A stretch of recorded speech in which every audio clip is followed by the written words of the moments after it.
नमस्कार मेरे प्यारे दोस्तों। स्वागत है आपका हमारे YouTube चैनल पर। आज हम बात करेंगे भगवद गीता के अध्याय 10 श्लोक 18 की। इस वीडियो में हम जानेंगे कि कैसे भगवान श्री कृष्ण अपने भक्तों के हृदय में निवास करते हैं। तो अगर आपको हमारा कंटेंट पसंद आए तो कृपया इसे लाइक करें और हमारे चैनल को सब्सक्राइब करें। चलिए हम इस अद्भुत श्लोक की गहराई में उतरते हैं। अहमात्मा गुडाकेश सर्वभूताशय स्थित। अर्थ इति तु संज्ञानं प्रक्रियामि ते सदा। मैं आत्मा हूँ गुडाकेश, सभी प्राणियों के हृदय में स्थित हूँ। भगवद गीता के इस श्लोक में भगवान श्री कृष्ण यह बताते हैं कि वे सभी जीवों के हृदय में आत्मा के रूप में विद्यमान हैं। यह श्लोक हमें यह सिखाता है कि ईश्वर हर जीव में है और हमें सभी प्राणियों के प्रति करुणा और प्रेम से व्यवहार करना चाहिए। जब हम यह समझते हैं कि हर जीव में ईश्वर का अंश है तो हम अपने आसपास के लोगों के प्रति सहानुभूति और दया का भाव रखते हैं। यह श्लोक हमें यह भी याद दिलाता है कि ईश्वर की उपस्थिति हमेशा हमारे साथ है, हमें केवल उसे पहचानने की आवश्यकता है। एक बार की बात है, एक छोटे से गांव में एक किसान था जिसका नाम रामू था। रामू बहुत मेहनती और ईमानदार था, लेकिन गांव में उसकी फसल खराब हो गई थी। वह बहुत चिंतित था क्योंकि उसके परिवार का पेट पालना मुश्किल हो रहा था।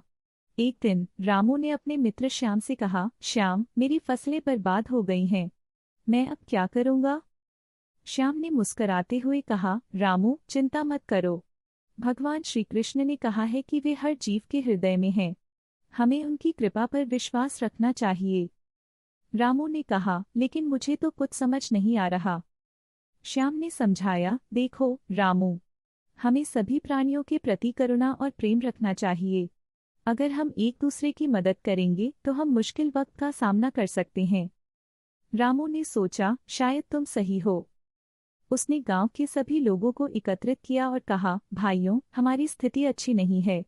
अगर हम एकजुट होकर काम करें तो हम सबकी मदद कर सकते हैं।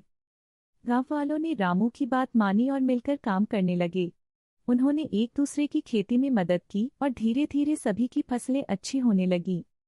कुछ ही महीनों में रामू का घर फिर से खुशियों से भर गया। उसने श्याम से कहा, तुम सही थे, भगवान हमारे साथ थे। श्याम ने मुस्कराते हुए कहा, हाँ, जैसे भगवान ने कहा कि वे हर जीव के हृदय में हैं। हमें बस उस प्रेम को पहचानना है। इस कहानी से हमें यह सीखने को मिलता है कि जब हम एक दूसरे की मदद करते हैं तब हम भगवान की उपस्थिति को महसूस कर सकते हैं।